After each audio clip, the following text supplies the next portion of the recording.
आज ऑक्सीजन से लेकर कई मेडिकल फैसिलिटीज की बात हो रही है, लेकिन क्या आपको पता है कि ये महामारी जब 100 साल पहले आया करती थी तब क्या होता था? क्या कारण रहे कि आज भी कुछ ऐसी स्थिति है जो हम 100 साल पहले थे? इस महामारी से लड़ने में हमारे फेलियर को समझने के लिए हमें अंग्रेजों के टाइम का कॉलोनियल यानी औपनिवेशिक भारत के इतिहास पर नजर दौड़ानी चाहिए, जहां प्लेग, हैजा, चेचक, मलेरिया, स्पेनिश फ्लू के कंट्रोल में अंग्रेजी सरकार की नाकामी ने एक बड़ी आबादी की जान ले ली थी। इसकी नाकामी का सबसे बड़ा कारण था कि इन महामारियों के कंट्रोल के लिए जरूरी इच्छा शक्ति की कमी का होना। यानी वो नहीं चाहते थे कि महामारी से भारत बाहर निकले, उसे ज्यादा खर्च नहीं करना था और महामारी पर उसी हद तक काबू पाना था जिससे कि जो ब्रिटिश के इंटरेस्ट थे भारत में उनको कोई बड़ा नुकसान ना पहुंचे, और भारत के लोग खासकर गरीब आबादी को बचाने का उसका कोई इरादा नहीं था। यही वजह है कि दुनिया भर में फैली महामारियों ने दूसरे देशों की तुलना में भारत में ज्यादा जाने ली। अब यहां समझते हैं कि कौन से वो दो कारण थे जिनमें हम आज तक उलझे हुए हैं या उलझाए हुए हैं। पहला कारण है दैवी आपदा वाली समझ, डिवाइन डिजास्टर नॉलेज।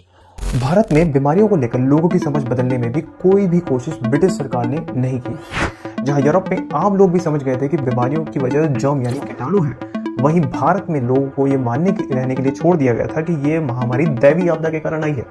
और इसी समझ के बने रहने से अंग्रेजी सरकार के लिए ये कई मायने में फायदेमंद भी था। इस वजह से लोग हॉस्पिटल और साफ सफाई पर ज्यादा खर्च करने के लिए दबाव नहीं बनाते थे। एक और जरूरी बात यह है कि महामारी से निपटने में अंग्रेजी सरकार कभी भी आम लोगों को इसका भागीदार नहीं बनाती थी और इसके रोकथाम के उपायों को वो जबरदस्ती लागू करती थी, और इसी बहाने उसे लोगों पर अपना दबदबा कायम रखने का मौका मिल जाता था। अंग्रेजी सरकार के इस रवैये का विरोध उस समय चरम पर पहुंच गया जब प्लेग महामारी के दौरान लोगों पर हुए अत्याचारों का बदला लेने के लिए 1897 में चेपकर ब्रदर्स ने पुणे के प्लेग कमिश्नर की हत्या कर दी थी।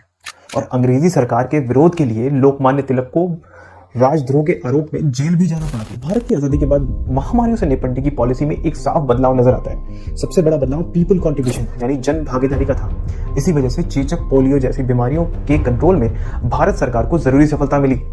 लेकिन इस पीपल कंट्रीब्यूशन का बेस रातों रात तैयार नहीं हो गया। इसमें आजादी के आंदोलन की विचारधारा और देश के पहले प्रधानमंत्री जवाहरलाल नेहरू की सोच की भूमिका अहम थी। नेहरू ने साइंटिफिक अप्रोच से भारतीय समाज की सोच का हिस्सा बनने पर जोर दिया। उन्होंने देश में साइंस एंड टेक्नोलॉजी के डेवलपमेंट के लिए हाई लेवल इंस्टीट्यूशन यानी उच्च स्तरीय संस्थान बनाए। आईआईटी, नेशनल लेबोरेटरीज जैसे संस्थानों ने न सिर्फ साइंस एंड टेक्नोलॉजी के रिसर्च में हिस्सा लिया, बल्कि उन्होंने साइंस के प्रति आम लोगों को इस सब्जेक्ट को जानने की रुचि को भी जगाया।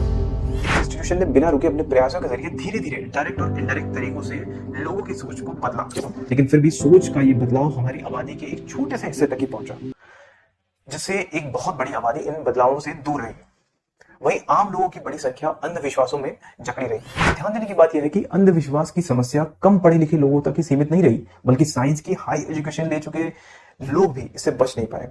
सच तो यह है कि अपने देश में साइंटिफिक और नॉन साइंटिफिक के बीच आखिरी लड़ाई भी खत्म नहीं हो पाई है।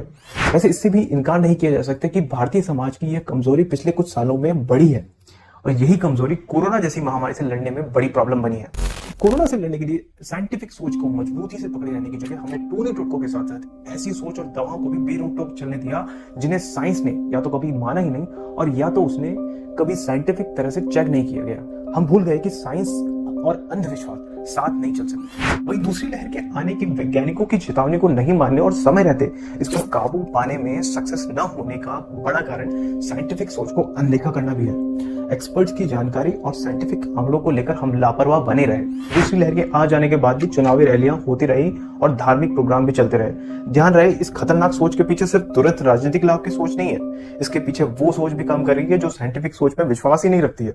ये सोच उस हद तक असरदार है कि हेल्थ फैसिलिटीज पहुंचने के लिए जिम्मेदार लोग भी बीमारी को पूर्व जन्म के किए गए पाप का फल मानते हैं। कोरोना काल में इस तरह की दवाइयां भी बाजार में बिकती रही जिनके कोरोना पर असर की जांच तक नहीं हुई है। ये स्थिति कई मायनों में ब्रिटिश शासनकाल से भी बदतर है।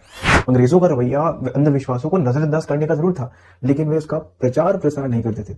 अभी तो राजनीति से जुड़े लोग ही इसका प्रसार करने में योगदान कर रहे हैं, और ये केवल कुछ लोगों की बात नहीं है, ये एक ऑर्गेनाइज्ड पॉलिटिक्स का हिस्सा है। वही दूसरा कारण लोकतांत्रिक अधिकारों का हनन होना भी है, जिसे वायलेशन ऑफ डेमोक्रेटिक राइट्स भी कहते हैं।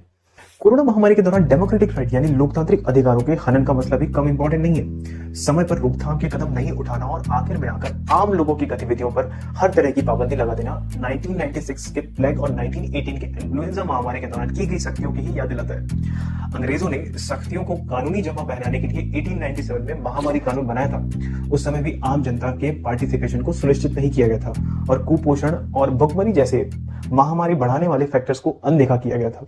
अभी भी वही बातें देखने को मिल रही हैं। इससे ये बात तो साफ हो जाती है कि आज टेक्नोलॉजी ने पर्सनली हमारे कई कामों को आसान तो बना दिया है, लेकिन इस महामारी से निपटने में हम और हमारी सरकारें आज भी उसी दौर में जी रहे हैं जहां पहले थे।